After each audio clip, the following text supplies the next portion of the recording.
오늘 본문에서는 범사에 감사하라 이렇게 명령하고 있습니다. 그런데 우리들의 삶은 광야와 같은 인생이기에 평탄하고 순탄하지만은 않아요. 때로는 힘든 일도 있고 슬픈 일도 있고 고통스러운 일들이 있기도 해요. 그런데 범사에 감사하라는 거예요. 모든 일에 어떤 환경이나 상황에서도 감사하라는 거예요. 이것이 우리를 향하시는 하나님의 뜻이니까 범사에 감사하라는 거예요. 여러분들은 이 명령을 어떻게 이해하십니까? 나는 범사에 감사하면서 살아가고 있다고 자신 있게 나설 수 있는 사람이 혹 있습니까? 성경에 나오는 믿음의 사람들을 찾아보니까 이런 사람이 한 사람도 없더라고요. 그러니까 우리도 자신 있게 대답할 수 있는 사람이 아마 없을 거예요. 우선 오늘 본문 말씀을 기록한 바울을 한번 보세요. 로마서 7장 24절에 보니까 오라 나는 곤고한 사람이로다 이 사망의 몸에서 누가 나를 건져내랴 그랬어요. 자기 죄에 대해서 괴로워하고 있는 모습이에요. 자기를 곤고한 사람이라 그랬어요. 심한 고난을 겪는 사람이라고 하는 뜻이에요. 또 사망의 몸이라고 했는데 이것은 사망의 세력을 벗어날 수 없는 비참한 상태의 몸이라고 하는 뜻이에요. 예수님을 믿고 구원받은 후에도 수시로 죄를 짓고 있는 자기 자신을 보면서 괴로워하고 있는 거예요. 괴로워하는 모습은 감사하는 모습이 아니잖아요. 또 바울에게는 치명적인 병이 있어서 3번씩이나 고쳐달라고 기도했어요. 얼마나 괴로웠으면 고쳐주지 않으시는데도 3번씩이나 매달려서 기도했겠어요. 질병으로 인해서 괴로워하는 모습은 감사하는 모습이라고 할 수가 없을 거예요. 그러면 이 땅에 인간으로 오신 예수님은 어땠을까? 완전한 인간으로 오셨기 때문에 예수님도 모든 일에 우리와 똑같이 시험을 받으셨어요. 그래서 예수님도 공사역 중에 종종 크게 슬퍼하기도 하셨고요. 괴로워하기도 하셨고 심지어는 내가 괴로워 죽게 생겼다 그랬잖아요. 화를 내기도 하셨고 채찍을 들고 폭력을 행사하기도 하셨고 바리새인과 서기관들에게는 독사의 새끼들아 하면서 막 저주를 퍼붓기도 했어요. 믿음의 선진들, 심지어는 예수님도 이러하셨다면 우리가 어떻게 범사에 감사하면서 살 수가 있겠습니까? 그런데 오늘 본문에서는 분명하게 범사에 감사하라 이렇게 명령을 하고 있어요. 그러면 우리는 이 말씀을 도대체 어떻게 받아들여야지만 되는가? 이 말씀을 듣고 혹 오해하지는 말아야 돼요. 믿음의 선진들이 이랬고 인간의 몸을 입으신 예수님도 이러셨다면 우리도 범사에 감사하지 않아도 된다거나 또 범사에 자기 감정을 따라서 멋대로 화를 내고 불평을 해도 된다 이런 뜻으로 받아들여서는 안 돼요. 지금 제가 이 문제를 꺼내고 문제를 제기하는 것은 범사에 감사하라는 말씀을 하신 정확한 의도가 무엇인지 그것을 알아야 된다는 의미예요. 과연 이 말씀을 우리 삶 속에서 어떻게 적용해야 하는가 하는 것을 말씀드리는 거예요. 성경은 1.1획도 틀림이 없어요. 그러니까 범사에 감사하라 하는 이 말씀은 우리가 반드시 지켜야지만 되는 거예요. 그러면 무엇이 문제인가? 왜 이처럼 우리들의 삶과 괴리 현상이 나타나는가? 그래서 먼저 범사에 감사하라는 이 말씀의 진짜 의미를 정확하게 알아야지 돼요. 본문을 정확하게 해석하려면 앞뒤 문맥을 좀 살펴봐야지 되고 또 그 본문 자체를 아주 세밀하게 주의해서 살펴봐야지 돼요. 그런데 우선 오늘 본문 앞뒤를 문맥을 살펴보는 것은 너무나도 그 양이 방대해요. 대선은혜 교회의 그 당시에 형편도 알아야 되고 그 당시에 예수님에 대해서 막 재림에 대해서 잘못된 생각들이 많았어. 이런 까지도 다 살펴봐야 돼요. 그러면 오늘 제가 여러분들에게 드리려고 하는 말씀이 희석될 수밖에 없어요. 그래서 이 시간에는 오늘 본문을 좀 세밀하게 자세하게 살펴보는 것으로 만족하여지면 됩니다. 사실은 오늘 본문 앞에 16절부터 18절까지는 한 묶음이에요. 항상 기뻐하라, 쉬지 말고 기도하라, 범사에 감사하라. 요 세 가지가 묶어서 우리를 향하신 그리스도 예수 안에서 하나님의 뜻이에요. 그런데 제가 전하고 싶은 것은 범사에 감사하라는 이거거든요. 그래서 앞에 두 절은 빼고 18절만 본문으로 삼은 거예요. 오늘 본문은 범사에 감사하라, 이건 명령이에요. 그런데 우리는 무의식 중에 범사를 감사하라 이렇게 오해를 해요. 범사에가 아니고 나도 모르는 사이에 범사를 이렇게 오해를 하고 있어요. 그래서 고난을 감사하고 실패를 감사하고 병든 것을 감사해야 된다 이렇게 오해를 하고 있어요. 그러니까 우리는 자꾸만 딜레마에 빠지는 거예요. 여러분, 고난은 고난이고 실패는 실패잖아요. 이것 자체는 우리가 기뻐할 일도 아니고 감사할 일도 아니에요. 아까도 말씀드렸지만 이것은 성경에 나오는 믿음의 선질도 하지 못했고 심지어는 예수님도 할 수 없는 일이에요.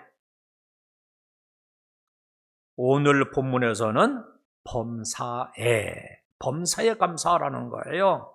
범사에라고 하는 말은 모든 상황에도 모든 환경에서도 라고 하는 의미예요. 그러니까 고난을 감사하라는 것이 아니라 고난의 상황에서도 감사하라는 거예요. 그러니까 고난이 어떻게 감사거리가 됩니까? 이렇게 따지는 사람은 성경을 자세히 안 본 사람이에요. 실패를 감사하라는 것이 아니라 실패한 그 환경에서도 감사하라는 거예요. 병든 것을 감사하라는 것이 아니라 병든 상태에서도 감사하라는 거예요. 가난한 것을 감사하라는 것이 아니라 가난한 삶을 살아가면서도 감사하라는 거예요. 억울한 일을 당한 것을 감사하라 이것이 아니라 억울한 일을 당한 상황에서도 감사하라는 거예요. 그리고 또 한 가지 아주 중요한 사실이 하나 있어요. 누구에게요? 누구에게 감사하라는 거예요? 범사에 감사하라. 이 말 속에는 생략된 단어가 있어요. 하나님에게라고 하는 단어예요. 영어 성경을 보면 이 사실을 확실히 알 수가 있어요. 목적어를 필요로 하는 기부라고 하는 단어가 사용되어 있는데 그러면 목적어가 뭘까? 아까 얘기한 대로 오해한 대로 범사를 이렇게 오해를 하면 그것이 목적어가 되는 거예요. 그래서 고난을 감사하라, 실패를 감사하라, 병든 것을 감사하라 이렇게 오해하게 되는 거예요. 그런데 분명한 것은 범사에잖아요. 범사에는 목적어가 될 수 없는 거잖아요. 그러니까 여기에는 문맥상 보면 하나님에게라고 하는 단어가 생략되어 있는 거예요. 그러니까 모든 상황에서 하나님에게 감사하라는 거예요. 고난을 감사하고 고난에게 감사하는 것이 아니라 고난의 환경에서도 하나님에게 감사하라는 거예요. 가난을 감사하고 가난에게 감사하라는 것이 아니라 가난한 환경에서도 하나님에게 감사하라는 거예요. 병든 것을 감사하고 병든 것에 감사하라는 것이 아니라 병든 상황에서도 하나님에게 감사하라는 거예요. 예를 들어 보면 제가 왜 이 말을 해야만 하는지 그 이유를 알 수가 있을 거예요.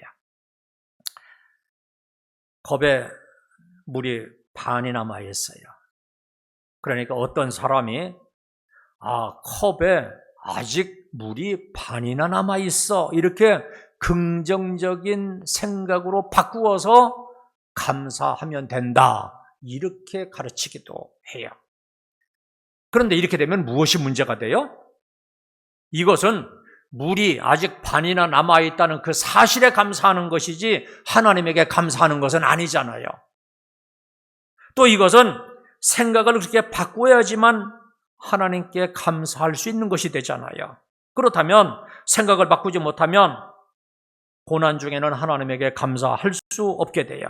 이렇게 되면 범사가 아니라 생각을 바꾸는 것이 감사할 수 있는 전제 조건이 되는 거예요.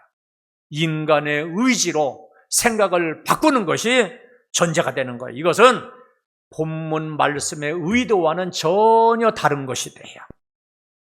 본문에는 어떤 전제 조건이 없어요. 그저 범사에 감사하라 이렇게만 명령하고 있어요. 감사할 수 있는 상황과 조건은 범사에 이렇게만 한정되어 있지 다른 어떤 것도 언급되어 있지 않아요. 어떤 상황과 조건에서도 범사에 감사하라는 거예요. 우리가 우리 자신을 솔직하게 인정할 건 인정해야 돼요. 우리는 아무리 믿음이 좋아도요, 연약하고 죄의 본성이 아직 살아있는 존재예요. 언제 어느 때 그 죄의 본성이 튀어나올지 모르는 존재들이에요. 그래서 문제가 발생하고 불행, 재앙, 고난이 닥치면 당장에 괴로워하고 힘들어해요. 생각을 바꿔 먹으려고 아무리 노력을 해도 진정한 감사를 할 수가 없어요. 다윗의 시편을 보세요. 그 다윗과 같은 사람도 성경에 보면 얼마나 많이 원망하고 막 불평을 늘어놓는지 몰라요. 막 원수에 대해서 심한 말까지도 하잖아요. 이것이 우리들의 실존이에요. 다윗도 그러는데 우리야 뭐 오죽하겠어요. 그런데 여러분, 우리가 실망할 필요는 없어요.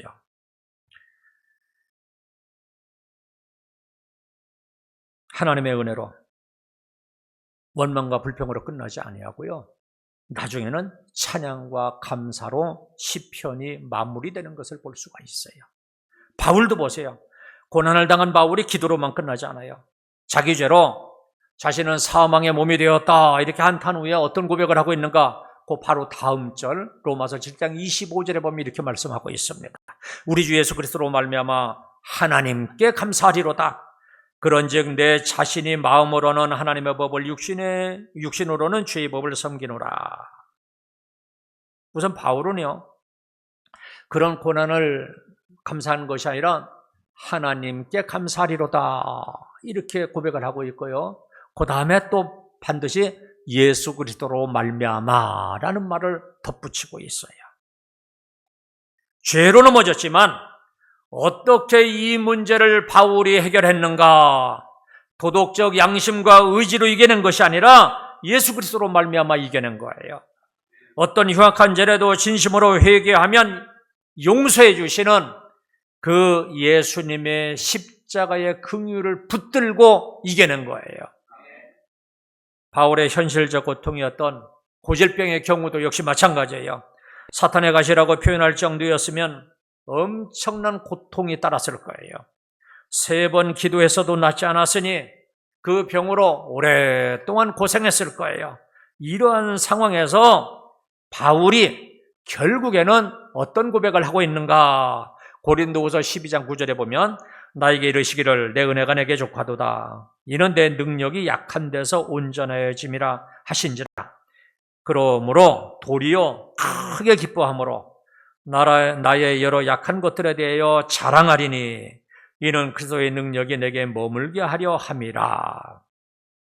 한마디로 바울이 그 치명적인 질병으로 인해서 자기의 연약함을 절감했어요. 그때 그리스도의 능력이 자기에게 머물러 역사한다는 것을 깨달은 거예요.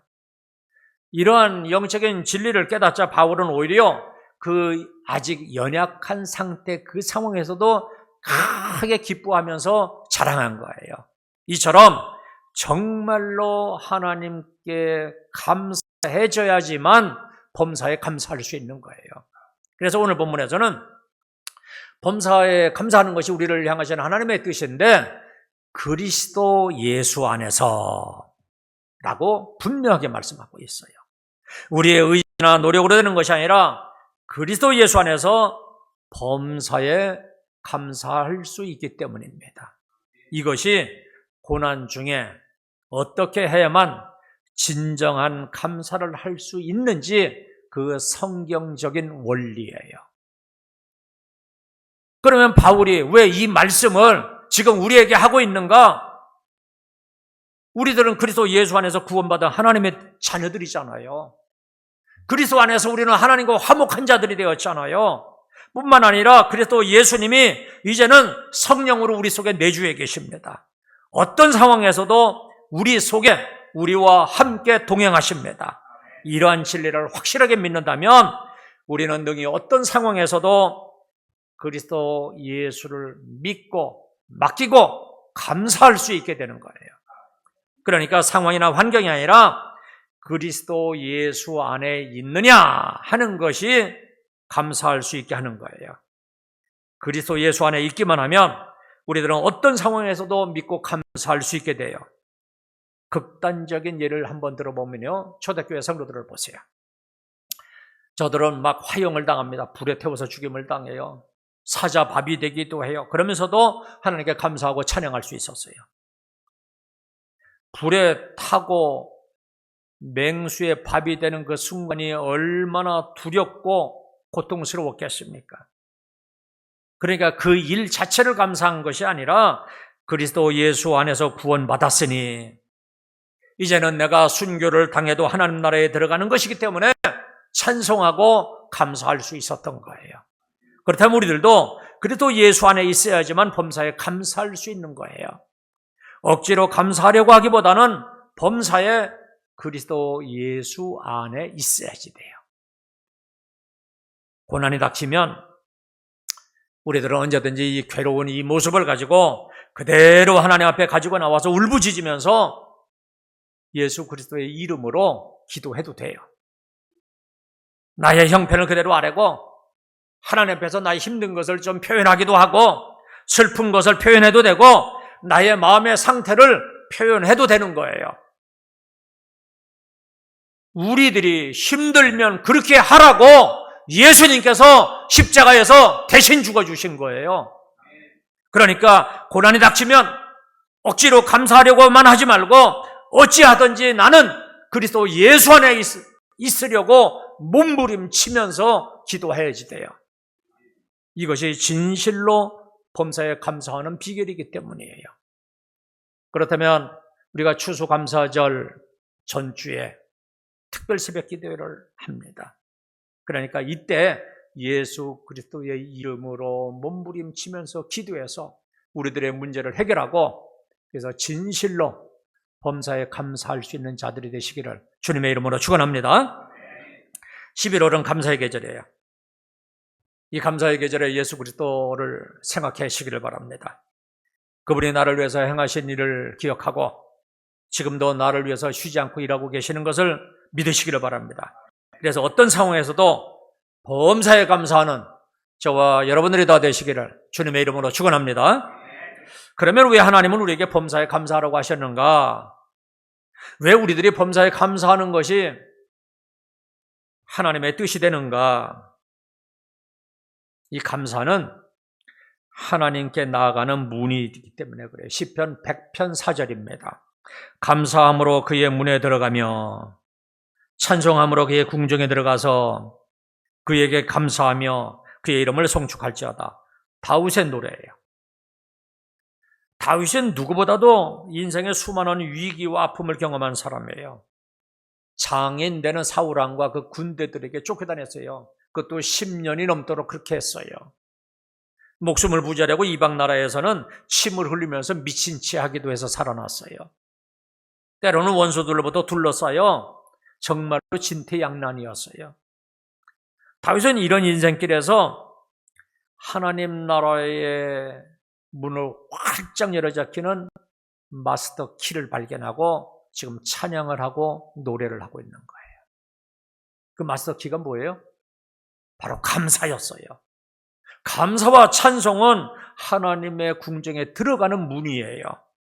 우리를 지으시고 기르시고 주의 백성으로 삼으신 하나님은 감사하는 사람에게 그의 궁정으로 초대해 주십니다.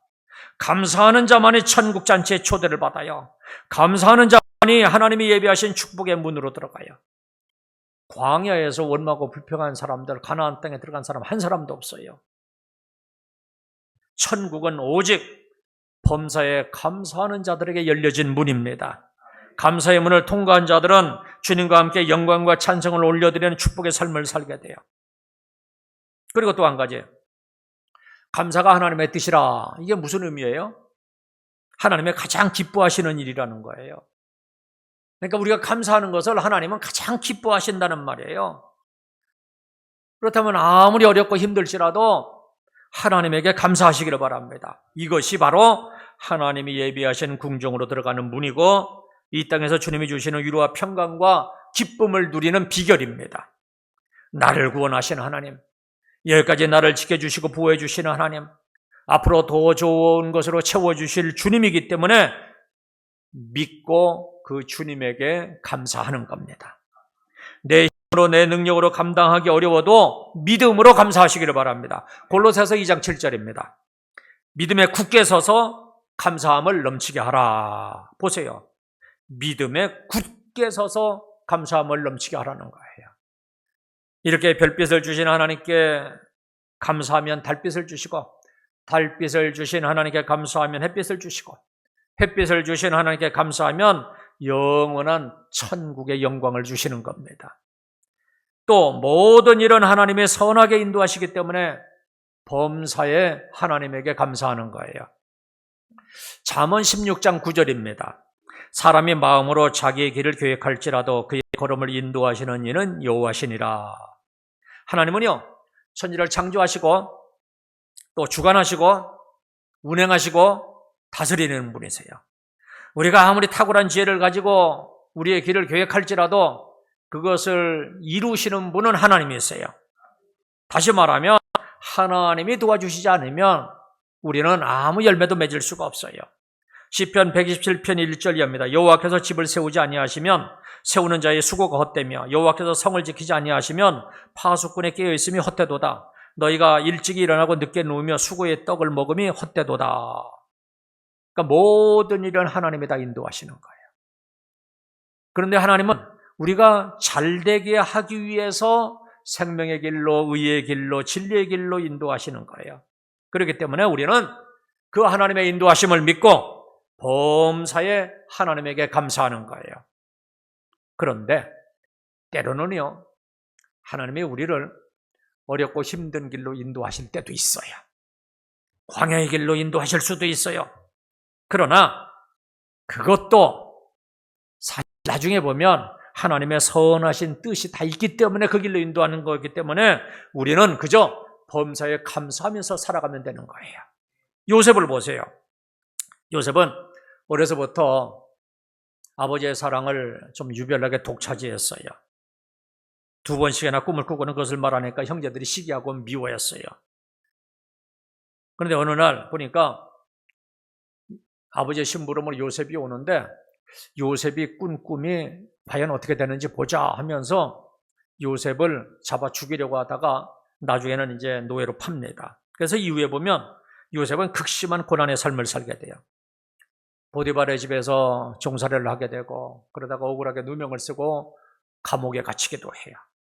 그런데 나중에 알고 보았더니 이것은 요셉이 꾼 꿈을 이루는 지름길이 됩니다.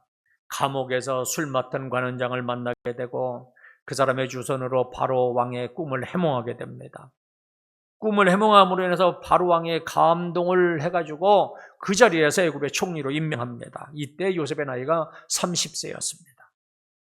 이처럼 하나님은 우리 인생길을 선하게 인도하시는 분이세요. 광야와 같은 길일지라도 거기에는 우리가 이해하지 못하는 하나님의 선하신 뜻이 담겨 있어요. 확실한 것은 하나님은 우리를 잘되게 하기 위해서 선한 길로 인도하시는 분이세요.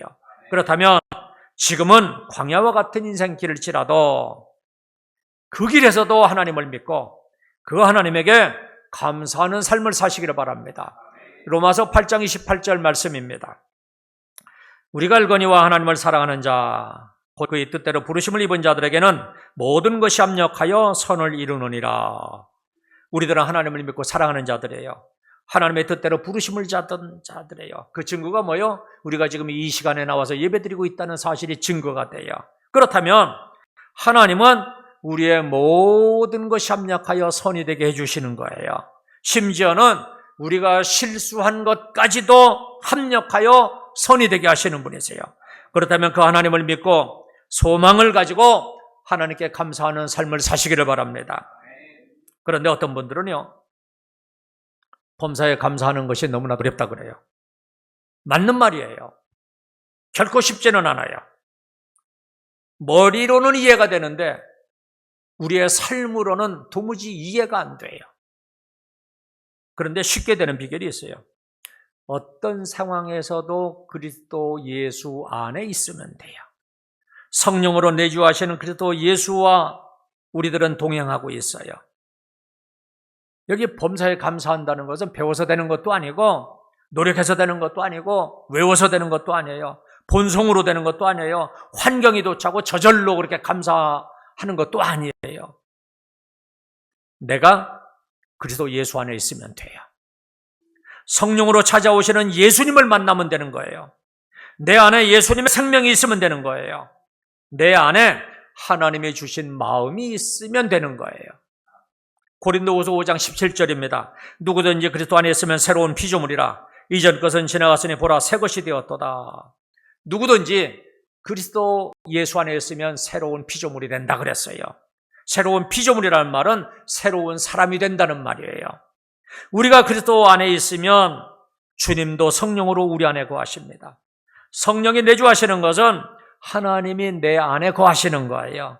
하나님이 내 안에 거하시는 것은 하나님의 마음이 내 마음에 들어온 거예요. 하나님의 마음이 내 마음에 들어왔다는 것은 하나님의 능력이 나에게 들어왔다는 말이에요. 하나님의 마음은 능력이기 때문에 그래요. 그래서 우리가 하나님의 마음으로 말할 때 그 말의 권세가 나타나요. 하나님의 마음으로 사랑할 때 그 사랑의 능력이 나타나고 하나님의 마음으로 용서할 때 그 용서가 온전한 용서가 되는 거예요. 그래서 그리스도 예수의 마음을 품으라 이렇게 말씀하잖아요. 이처럼 우리가 하나님의 마음을 가지게 되면 하나님의 능력을 소유하는 거예요. 어떤 상황에서도 범사에 감사하는 새로운 피조물이 되는 거예요.